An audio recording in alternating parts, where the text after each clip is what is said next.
Mesdames et messieurs, bonjour et bienvenue au 13h sur Canal 2 International. Henri Kedjan, good day. Yeah, good day, Junior Hussein. Thanks and welcome to join us on this edition of the 1 p.m. Bilingual News. We begin with our top stories.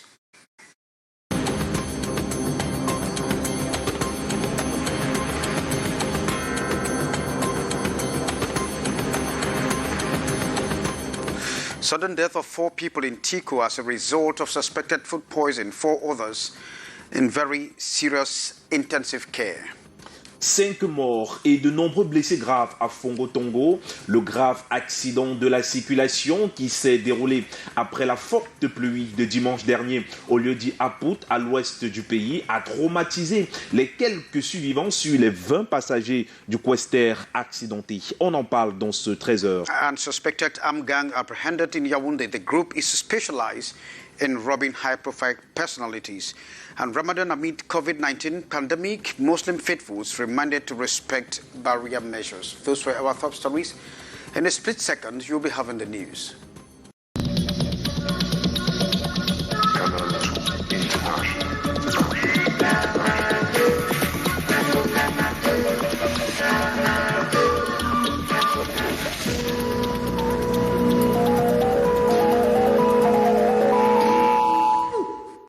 Thanks and welcome to join us in this edition of the news. You can check us on our Facebook page and on YouTube. I'm Kejang Henry at Tembe with Junior Hussein. Junior, you have the first part of our news in which you see that some people are suspected to have been poisoned as a result of food in that southwest region of the country. Tout de suite, rendons-nous dans la ville de Tico où 4 personnes sont mortes après avoir consommé un repas soupçonné d'être empoisonné. Que s'est-il réellement passé? Le récit de cette tragédie dans ce reportage signé Inès Daniel Onambala. C'est l'histoire d'un repas familial qui tourne au drame. Le repas en question a causé d'énormes dégâts. 4 personnes en sont concernées. Une femme adulte qui est ici avec nous, un des enfants dont la dépouille repose à la morgue, un autre qui est en observation et un sujet féminin qui n'est autre que la mère de l'enfant décédé. Cela fait bien 4. À cette heure, nous ne sommes pas certains de l'origine de cette intoxication. Est-ce que c'est la nourriture ou le matango consommé ou encore les récipients qui étaient contaminés? La scène se déroule dans la ville de Tico. 2 personnes issues d'une même famille ainsi que 2 enfants du voisinage viennent de passer de vie à trépas. Une tragédie qui provoque des ondes de choc.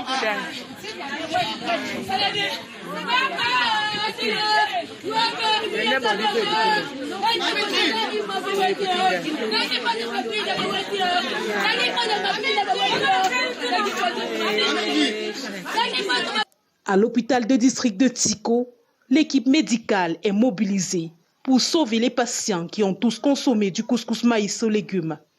Les victimes arrivent par vagues. Au sein des populations, l'on soupçonne une main criminelle qui aurait introduit un herbicide dans le repas. Par la suite, nous avons également reçu une femme d'à peu près 60 ans. Elle est arrivée inconsciente, tout porté à croire que la contamination viendrait d'une herbe. Rien n'est sûr pour le moment, tout reste à confirmer. Seulement, nous avons fait de notre mieux, malgré quoi, la dame est malheureusement décédée. 4 personnes sont sous soins intensifs et l'on enregistre 4 décès. Les corps sont à la morgue de l'hôpital de district de Tico. L'enquête en cours permettrait de relever les motifs de cet empoisonnement. Et dans l'arrondissement de Fongo-Tongo, un accident de la circulation a fait 5 morts et de nombreux blessés graves. Au lieu dit Aput, les 20 passagers du Quester revenaient tous d'un deuil dans les environs. Le drame a eu lieu dimanche dernier après la forte pluie qui s'est abattue dans le département de la Ménoué, à l'ouest du Cameroun. Eric Matani. Un car de transport en commun ayant à son bord une vingtaine de passagers finit sa course folle dans un ravin après avoir fait plusieurs tonneaux, faisant ainsi 5 morts sur le chaos et de nombreux blessés graves. Ils ont été rapidement conduits à l'hôpital de district de Tchang. La scène se passe aux environs de 19h le dimanche dernier à Apou, village situé dans l'arrondissement de Fongo-Tongo, département de la Ménois.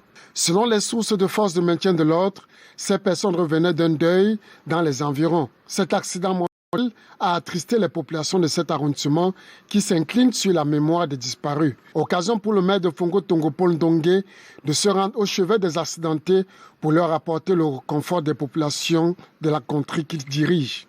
Cet autre accident vient mettre sur la table l'irresponsabilité des chauffeurs qui, pour ce cadre, a délibérément emprunté une route très peu fréquentée et le pire est arrivé. Rendu ce matin à l'hôpital de district de Tchank, le pronostic vital des blessés n'est pas engagé. Par contre, d'autres ont été évacués dans des centres hospitaliers bien appropriés pour leur prise en charge. Le préfet d'Undé continue sa tournée de prise de contact. Ce dernier s'est arrêté dans la ville de Baganté où le groupement fait face à des problèmes de leadership dans la chefferie, dans les différentes chefferies. Une préoccupation présentée à l'autorité administrative. Aimé Catherine Moukouri Abramsa. Baganté, la ville la plus propre de la région de l'Ouest, devra cultiver le vivre ensemble et entretenir la paix et la cohésion sociale. Ces paroles sont du préfet d'Undé, Ernest Emongo Boudou, le nouveau préfet d'Undé lors de sa tournée de prise de contact socio-économique dans le groupement. A entre autres prescriptions, parler du leadership et surtout de l'insubordination de certains chefs traditionnels qui méprisent les dispositions légales et se déclarent autonomes. J'interpelle ici les filles et les fils du département d'Undé en leur disant que le chef de l'État a un grand regard sur ce département, mais il ne faudrait pas qu'il soit découragé par les déchirements qui ne servent à rien. La cérémonie qui s'est déroulée à la place des fêtes de la chefferie supérieure Baganté a été un moment de partage et d'échange ayant permis aux populations de découvrir les bases de la collaboration avec l'autorité administrative. Face aux conflits agro-pastoraux, le préfet a instruit la remise en place d'un comité piloté par le sous-préfet pour la délimitation des zones. Les Bagantais sont très attachés à leurs valeurs et à leur chefferie. Ils sont très respectueux de leur personne, autant ils le sont de celle d'autrui. Ils sont très jaloux de leur indépendance, de leur dignité et de leur noblesse. Avec plus d'une trentaine de quartiers et villages, le groupement Baganté est le plus vaste et le plus peuplé que connaît le département d'Undé. Il n'y a pas de camp. Le seul camp que nous avons, c'est le camp du développement, le camp du bien-être des populations, le camp de notre développement. La jeunesse et les femmes ont, à travers leur association, souhaité la bienvenue et surtout bonne chance au préfet pour ses missions dans ce département. La suite en direct sur notre page Facebook et bien sûr en direct sur notre compte YouTube. Cette fois, on revient à Tiko avec vous, Henri Kedjon. Well, Junior, we begin in Tiko in the southwest region of the country where suspected food poisoning has left 4 people dead. Reports say 8 of the persons actually consumed an elaborate corn fufu and vegetables, and a few minutes later 4 of them died, while 4 others were rushed to the hospital for intensive medical care. Our Southwest Regional Bureau Chief Correspondent Ines Daniel Unduambala with the details. In Tiko subdivision in the southwest region of Cameroon, 4 persons are reported dead due to food poisoning. Children of 7, 8, and 15 years old, plus an old woman who prepared the food and even warmed the leftover the next morning, are victims of the tragedy. Their corpses are lying at the Tiko mortuary. The unfortunate incident has left the people of Tiko under shock.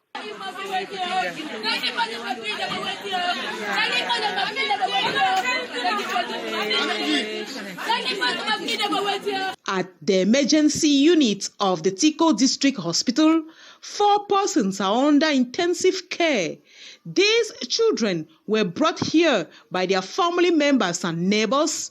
They were transported to these health facilities after consuming food suspected to have been poisoned. People wey dey call that show, actually, 4 dey already die. Wey one of them na the mommy, 3 pikin dem wey dey already dey for mortuary. Wey one of the pikin dem na the mommy boy pikin wey be die. 2 na I think na boy pikin dem. Wey that's making 4. And then so other mommy wey e be other shop too. E dey cottage hospital dey on observation still. Behind this incident, we no fit tell, it shows say the poison either they chop or because matango palm wine today where they be drinking. So we don't know whether na that container where the pikin they be go buy and where mommy don't send them they go buy am, or na that chop where they chop. So now whether investigation they still go on. Local sources say the food at the center of the tragedy was contaminated by a lethal pesticide commonly called mocap. We received an old mother, her age 60 years old, was rushed unconscious, and from all information gathered, it was realized she ate poisoned food or drink, but we are yet to confirm. So we did our best to do all we could, but she passed away. However, investigations are going on to determine the cause of the incident. Well, very unfortunate indeed. And we swing over to Yaoundé, where a gang of suspected thieves specialized in the robbery of high-profile personality has been apprehended by the Judicial Police Department. The network is made up of mechanics and other informants, and in their keepings are fleets of cars, electronic appliances and equipment, as well as other valuable items. From our Yaoundé Bureau is Hyacinth Cheer. There are 11 in number, suspected gang of armed robbers with a powerful network that steals from the most valuable to the least item. At their disposal, 11 luxurious cars, 27 matriculated number plates, flat-screen televisions, high-quality generators, as well as kitchen utensils. Alerted of their frequent robbery activities, the Judicial Police Department launched an intensive search which paid off on March 27 with the nabbing of the presumed gang leader in Yaoundé. We receive many complaints about armed robbery. The research team of the Judicial Police Department was sent to task. The findings ended up with the arrest of one Ombede Joseph Marie, one of the brain leader of this gang. As weapons of their operation, the supposed bandits, upon their arrest, had 11 arms, war and hunting ammunition, knives and other dangerous equipments with a well-strategized modus operandi. This gang is well organized. They proceed by identifying the victims, and they follow the activities of those victims. Then they exercise violence on them. While presenting the 11-man team to the press this Tuesday in Yaoundé, the Judicial Police intensified calls on the population for frank collaboration to enable the forces of law and order fish out many of such hiding criminals. One of the supposed men of the underworld still on the run, but the police are confident he will be apprehended in less than no time.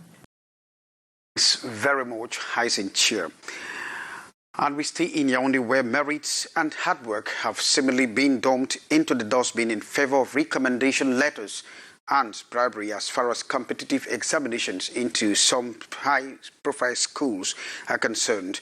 Seeing the Defense Minister cry out in a recent release is a true testimony of the fact that corruption is deeply rooted in the society. Our Yaoundé Bureau Chief Correspondent Beatrice Ngamu says that the Defense Minister has warned that only those who are capable will be able to make it into the military academy, and that money or recommendation letters will have no place. Recommendations of presence, buying of positions, a mode of life that has come to stay, making many to believe that merit does not have a place if one intends to get into competitive examinations. Those who are exaggerating in this drive are politicians. Want people to be admitted in particular schools from their particular areas of influence because they want to use that as political gains. It's not because I was the child of a minister that I'm going to be the next minister. I'm a taximan. Is it that my destiny has been, my child will be a taximan? My child can be the next president of the republic.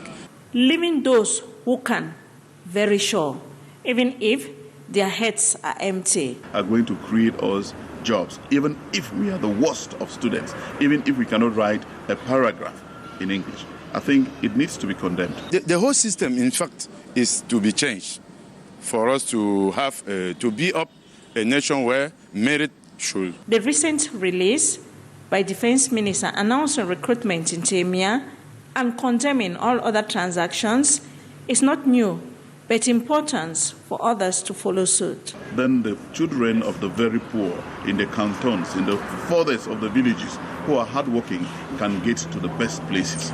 Solutions goes from change in mentality to decentralization. If we cannot change this type of mentality, things will never change. And we have to blame the system. If we have a particular number of candidates for a concours, we should divide it into different regions, and so that the competition should be done regionally, and the region simply send in the number of candidates required from there. It's for equal opportunity where merit, hard work counts.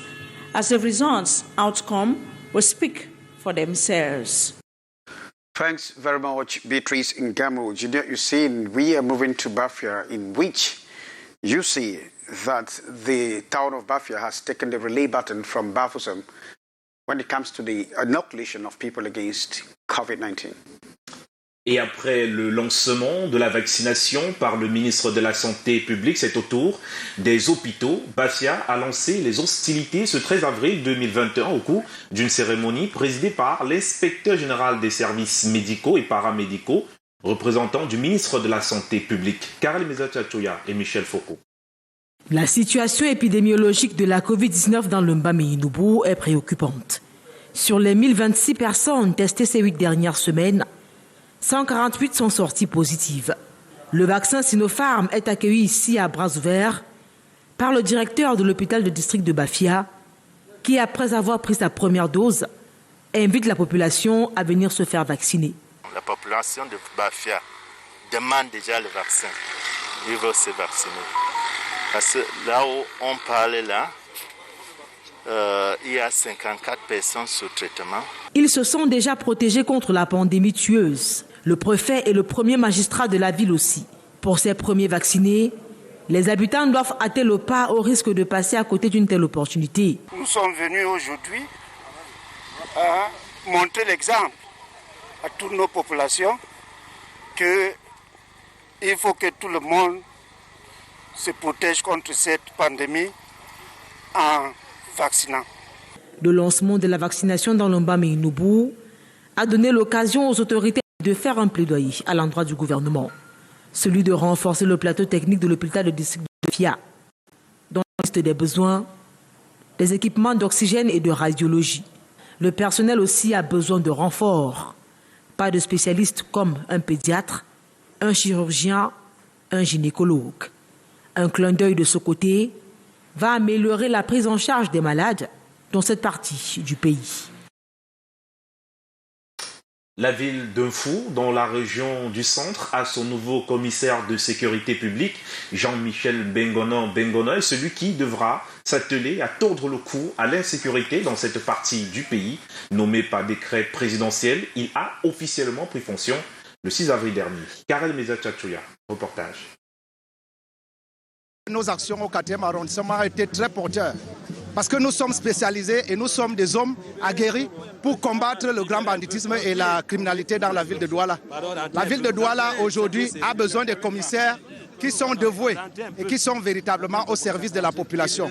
Et vous le savez, le 9e arrondissement abrite un des joyaux, à savoir le stade omnisport de Bipanda. Et ce stade qui doit abriter dans les prochains mois la CAN 2022. Et c'est une lourde responsabilité que de porter le 9e arrondissement à la veille de cette grande édition. Et nous n'allons pas oublier les populations qui ont besoin de sécurité. Ils ont besoin de sécurité. Nous allons converger tous les efforts. Et nous appelons aujourd'hui tous les fils du 9e arrondissement à se rapprocher de nous pour que nous composions ensemble, parce que nous allons exercer une certaine pression sur les milieux criminogènes et les zones malfamées. Nous promotons tous ces commissaires qui ont pris service de veiller à leur rendre service, à leur donner des informations fiables à toute heure par rapport au grand banditisme et à la délinquance. Et nous leur donnons encore plus de courage parce qu'à Douala, nous avons beaucoup de travail. Et ces commissaires sont obligés de travailler avec la population. Quelques réactions après l'installation du capitaine de police Simon Amogo, qui a officiellement été installé hier comme commissaire de sécurité publique du 9e arrondissement dans la ville de Douala. Il s'agissait justement à sa suite, du chef traditionnel Benjamin Lobé. Reparlons donc de cette autre installation du nouveau commissaire de sécurité publique, Jean-Michel Bengonon. C'est dans la ville d'Ofou. Il a lui aussi été officiellement installé. On revient donc sur ce reportage avec Karel Mizachachoya. La localité d'Ofou, de par sa proximité avec le siège des institutions, est stratégique et les défis sécuritaires grands. La sûreté nationale ne veut plus des actes criminels et autres banditismes ici. Le commissaire de sécurité publique de cette commune située à une vingtaine de kilomètres de Yaoundé doit mettre les verrous. L'une des missions assignées à Jean-Michel Bengono, ici installé par le délégué régional de la sûreté nationale du centre. Prenez le commandement.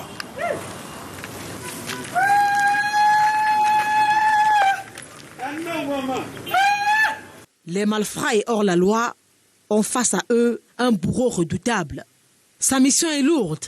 Il devra poursuivre les œuvres du commissaire Vincent Pascal Mouen, qui a pendant 15 mois à la tête de cette unité réussi à restaurer la confiance entre population et fonctionnaires de police qui battaient de l'aile. Il cède son siège avec le sentiment d'avoir accompli son devoir. En matière de lutte contre la vente et la consommation de stupéfiants, ces éléments et lui ont interpellé 27 brigands. Ils ont également saisi des armes à feu et mené une vaste campagne de lutte contre la vente des médicaments illicites. Au plan social aussi, il s'est investi. La liste est loin d'être exhaustive. Je suis heureux d'avoir participé à cette œuvre de réédification de ce commissariat. De nombreuses choses ont été faites en 15 mois. Nous venions en mission, la mission est terminée. Le haut commandement a estimé que nous devons relever d'autres défis. Nous sommes sereins et nous allons au combat. Il va au combat et laisse derrière lui une population fière du travail accompli. Puisqu'on avait une franche collaboration entre le commissariat et nous les transporteurs. Mais quelque part nous sommes déçus parce qu'on n'a pas mis long avec l'équipe en place. Le nouvel entrant a du pain sur la planche. Alors, comme dans vos images, on voit des véhicules et autres, on va donc rester dans le transport avec les ministres des Transports de la sous-région qui se sont réunis mardi dernier en visioconférence. C'était à l'occasion de la 3e session ordinaire du comité des ministres de l'Agence de supervision de la sécurité aérienne en Afrique centrale sous la présidence de Masséna Galé Bibéhé, agence qui, après 7 ans d'existence, peine à se mettre en branle. Cette assise était l'occasion d'examiner, entre autres, la feuille de route de l'agence et les tests nécessaires à son fonctionnement.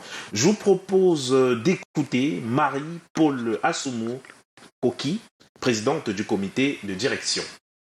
Cette session du comité des ministres devait prendre des décisions très fortes pour vraiment mettre en route l'agence, qui est un instrument important d'intégration en matière de sécurité aérienne.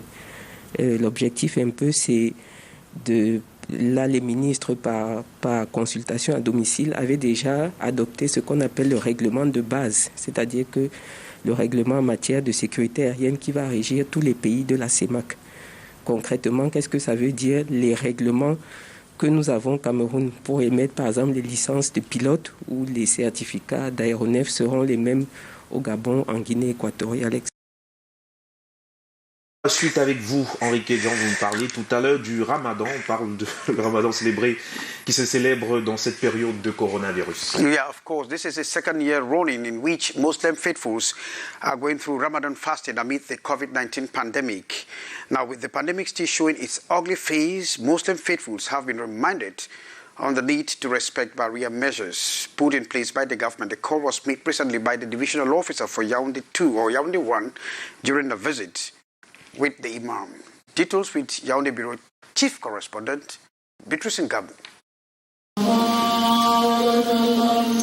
time for prayer. And prayer preparations or cleansing goes with COVID-19 cleaning also around the mosque. Intensify prayers, but we don't forget that we are living with this killing virus. So we are trying to implement barrier measures in our mosques. The working session the divisional officer of Yaoundé 1 had with the imam and officials of Muslim communities in it to the Tuesdays to reiterate this with emphasis on social distancing. It is an important month for Muslim community. Invite them to respect strictly barrier measure and invite them to pray a lot of prayers for our country. It did not fall on deaf ears, admits the Imam of Itsudi. The situation is very bad. People are dying, and even the Lord will not want us to die by saying that we are worshipping. He wants us to keep also our health safe. So we have to combine between worshipping and taking care. Prayers and sacrifice, the love for one another and peace for country, center stage. So when we are praying, we should pray in a distance so that we cannot contaminate each other, and we will always wear face mask. Pray for the country so that the COVID-19 should at least be eradicated. And then the wars that are taking place in our country, all it should be at least eradicated in our country so that we should stay in peace and harmony. During this holy month of Ramadan, Muslims abstain from eating and drinking from sunrise to sunset. The fast is intended to remind Muslims of the sufferings of those less fortunate and bring believers closer to Allah.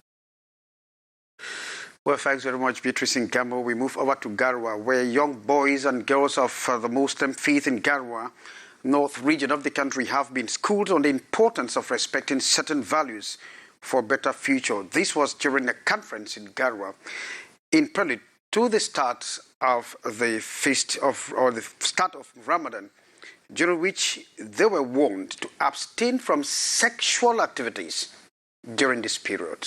Ambo Gladys Diban. To preserve their dignity, these young Muslim boys and girls have been told that they must abstain from sexual activities until the time is ripe.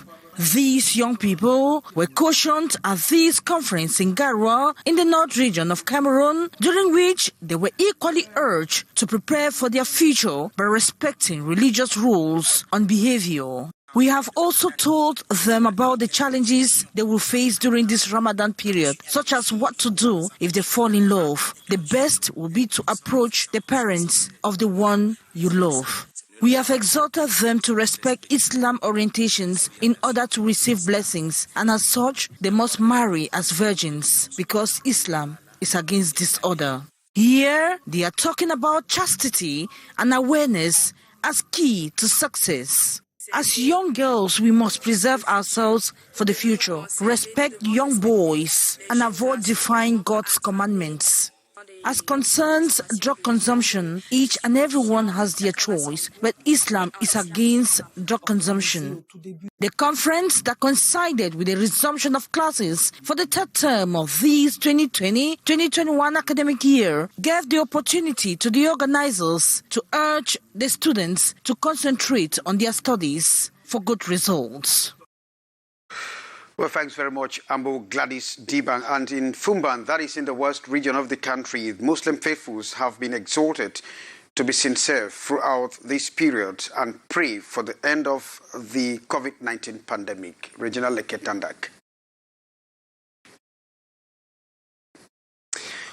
We're expecting the report there from Regina Leketandak from Fumban, where the Muslim faithfuls have been exhorted to respect or to be very sincere throughout these periods of fasting and pray for the eradication of the COVID-19 pandemic. Henrique Dian, donnez-moi la main dans ce journal, peut-être avec cette note d'actualité pour refermer ce journal. Élection présidentielle au Bénin. Le président Patrice Talon a sans surprise remporté l'élection présidentielle de dimanche dernier au Bénin, selon les résultats provisoires de la Commission électorale nationale autonome publiés mardi soir. Le président sortant Patrice Talon et sa colistière sont arrivés en tête du scrutin avec 86,57% des suffrages exprimés, ce qui représente un peu moins de 2 millions de lecteurs. Le chef de l'État a donc obtenu dès le premier tour, la majorité absolue des suffrages exprimés. Nous y reviendrons. Henri Kedjan, c'est donc ici que se referme le 13h sur Canal 2 International.